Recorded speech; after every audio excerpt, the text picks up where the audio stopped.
Hey, what's going on out there, YouTube? This is SEL0320 representing JVS. I'm back here again for a brand new spoiler review for the show Supergirl. The name of this episode is Red Faced. I know y'all been kind of like, okay, like saying what's the right episode for episode 4 and episode 5. Livewire was one that actually came up because of the stuff that happened with Paris, but officially it was supposed to be How Did She Do It and then Livewire. But it was all good because tonight's episode was actually amazing. Actually not tonight's, it was actually yesterday, but I'm looking at it now, finally, because I just watched Arrow, or actually the crossover for Arrow and Flash. But what did I think about tonight's, or this episode of Supergirl? I know I'm all flustered. I got a lot of stuff going on up here.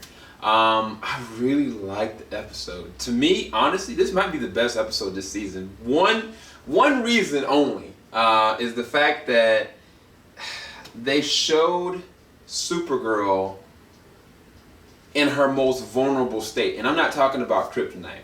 I'm talking about the most time that I see Superman in his most vulnerable is when red kryptonite, or when he's emotionally taxed to the point that he wants to kill Lex Luthor.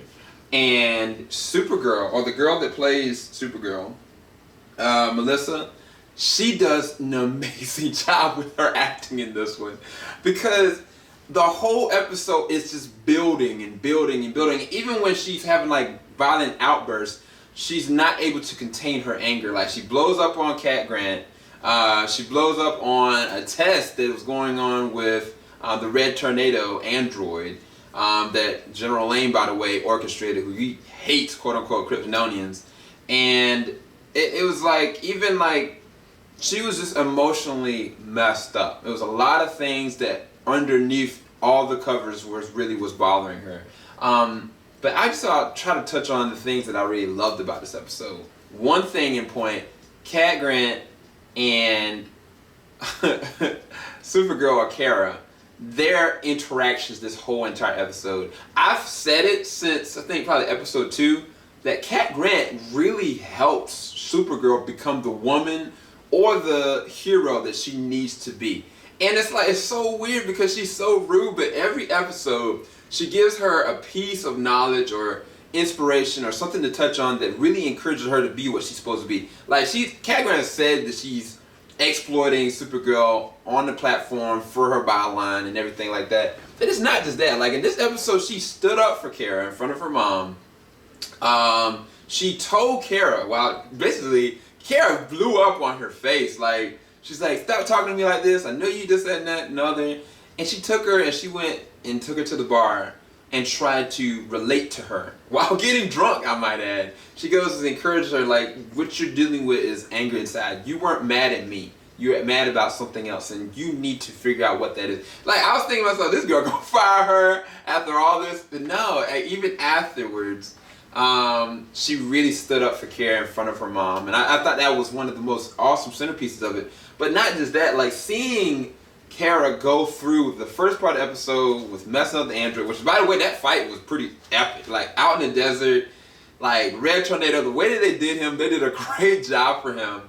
And then at the same exact time, like, her emotional turmoil when it comes to with Jimmy, with Lucy, and then the General. Like, it was like, I know that Jimmy's dealing with his situation with Lucy, and like, he's trying to, you know, not impress her dad, but he's trying to, like, you know, stand his ground. And his dad's just being, I guess in my opinion, a bigot. And at the same exact time, he's racist to Kryptonians. And so he perpetuates that Jimmy is, in my opinion, a appeaser of the race. And like, he's laying his whole entire foundation of his, I guess, his work and who he is on his communication with these beings. And I guess it kind of gets out that he kind of knows Kara.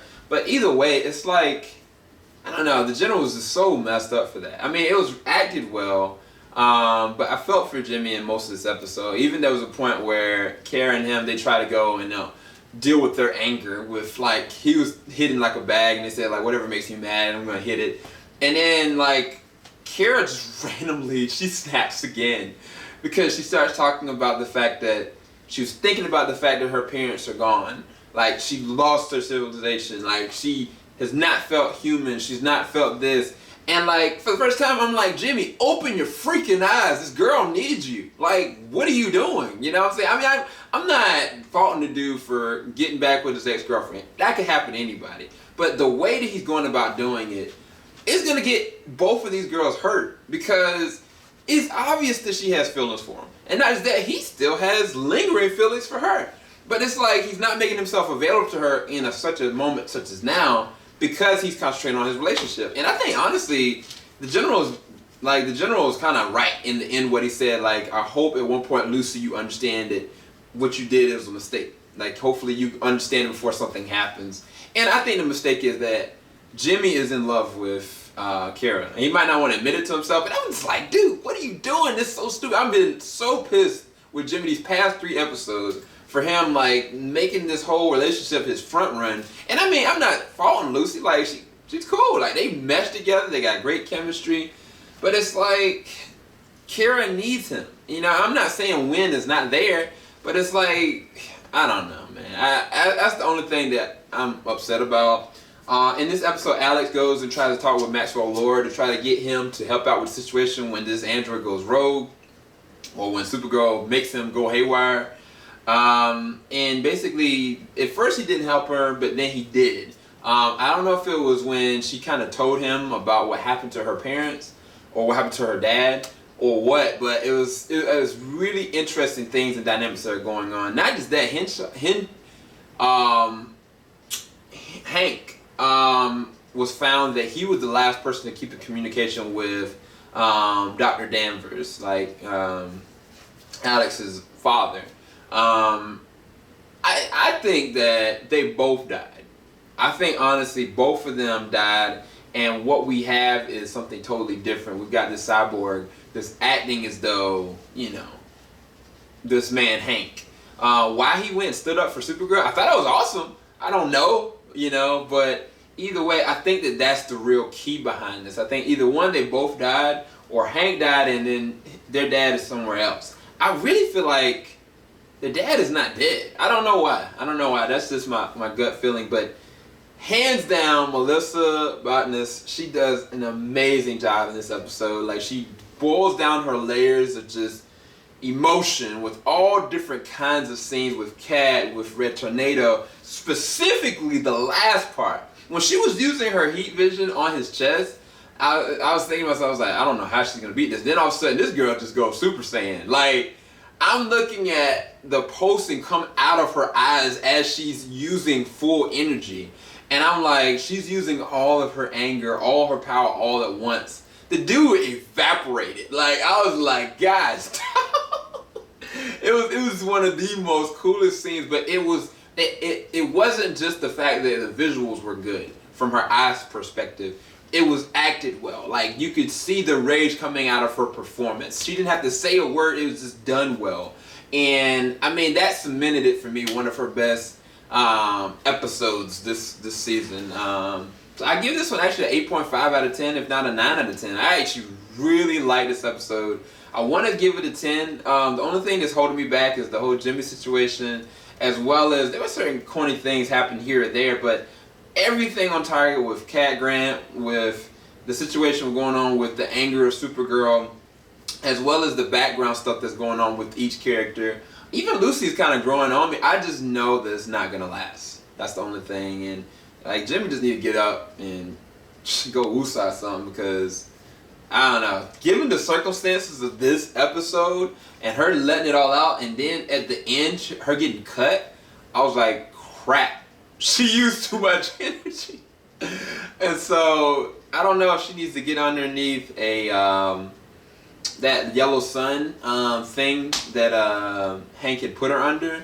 You watch, they're not going to do that. They're going to be like, oh, well, we don't know why your power's like, she drained it all, you know? But they're not going to do that because they want to add effect and making it, you know, more dramatic with her trying to stand up for everybody without having the use of powers. I think also something's going to happen between her and Jimmy, but we'll see.